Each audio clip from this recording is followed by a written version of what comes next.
In June 1967, with their back to the wall, the Israeli government launched a surprise attack on Egypt.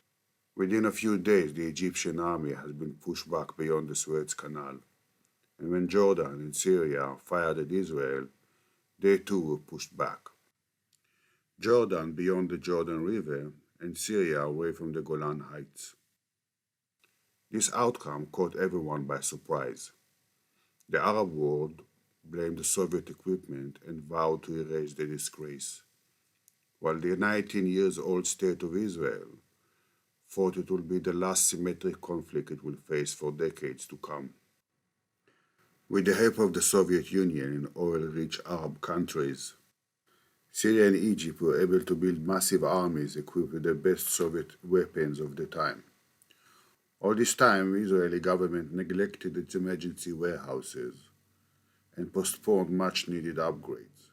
On top of this, the IDF intelligence created the conception, a belief that without some game-changing weapons, Israel's enemies are highly unlikely to start a war. When such weapons were introduced in the form of anti-aircraft and anti-tank guided missiles, Israeli intelligence failed to recalculate the risks. When finally it became clear early Saturday morning that a war is about to break, somehow the news did not trickle down to the officers in the field. Some of them it caught by complete surprise, while the more informed was under the impression they are facing a battle day, a one-day fire exchange from static positions. As of late 1973, the Syrian army consisted of 5 divisions with 1,500 tanks, 1,000 artillery barrels, and 60,000 men. Most of the tanks in the infantry division were T-55. The armored division and some elite armored brigade were equipped with the new T-62 tanks. The Soviet strategy, devised with Syria and Egypt, was to capitalize on Israel's small army and launch a surprise attack before the Israeli reserve divisions could spring into action. The date chosen was 6th of October, which coincided with the Jewish Yom Kippur, the holiest day in the Jewish calendar, where radio and TV services are suspended and most people spend the entire day in the synagogue. To tone down even more any Israeli suspicion, a string of large-scale exercises were carried out a year before the war, knowing Israel would not be able to draft reserves for such a long time without seriously hampering its economy and paying a political price in the coming election. The Soviet attack plan was called Deep Operation and had been hatched in the USSR during the 1920s and 30s, first by Vladimir Tranfilov and later developed by Mikhail Tukhachevsky. This theory advocated an attack on all sectors, waiting for an indication of a weakening in enemy lines. The designated armored division would be then employed to break through the enemy defense, outflank pockets of resistance, and prevent reinforcement entering the battle. The Syrian Soviet plan dictated air and artillery barrage, while special bridge tanks would go over the anti-tank ditches. The Syrian tanks, infantry, and commander units armed with the new Sager-guided missiles and RPGs would take control of a strategic area few miles inside the Israeli lines and would eliminate any attempt to retake the attack positions and later hold back reinforcement attempts. On the other hand, the IDF defense plan assumed they would have at least 3 days to prepare for any major attack. They also assumed that the northern terrain with the narrow roads alongside small volcanic hills would be too difficult for any significant tank columns to breach.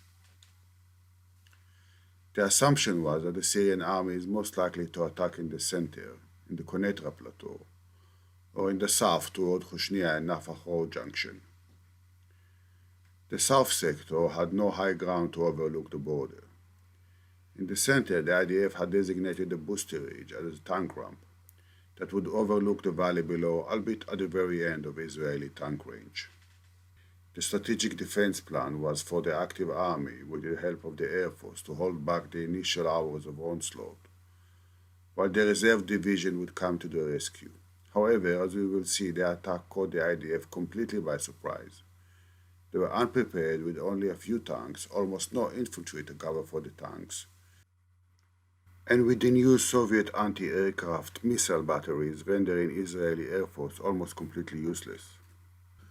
Following increased activity on the Syrian side of the border and after continuous pledges from IDF Chief of Staff to the Israeli government, mainly the Minister of Defense Moshe Dayan, the government finally allowed Tank Brigade 7 with 105 tanks to join 188 Brigade, who at the time had 71 tanks.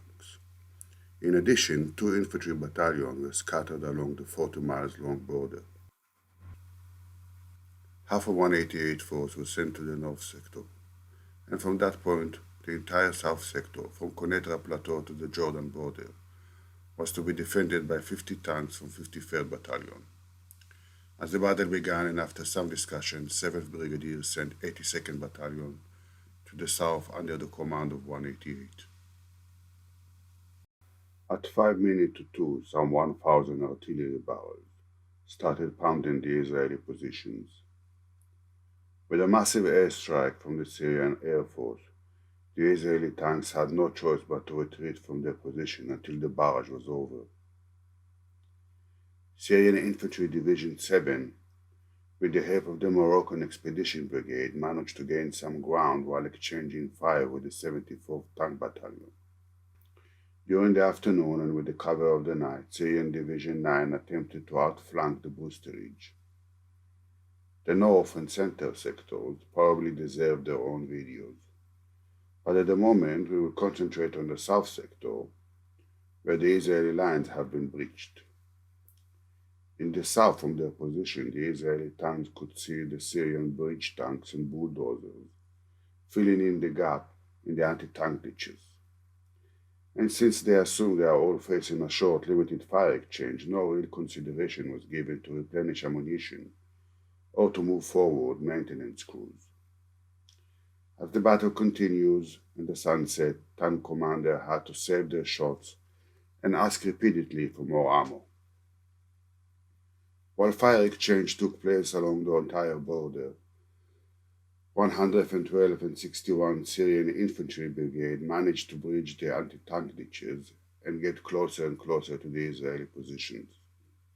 As the sun set and with the help of infrared searchlights, 132 mechanized slipped almost undetected south of 116 post, while sometime later 46 Tank Brigade managed to break through south of Tel Fares.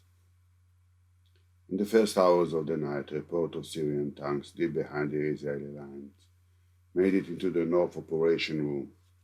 Those reports transmitted back to Ben Shoam and were dismissed by the latter, as he and his staff officer couldn't see any Syrian tanks around them. As it turned out, after the first night, the Syrians made use of an infrared searchlight, while the Israelis couldn't see much more than a few meters in front of them when the sun set.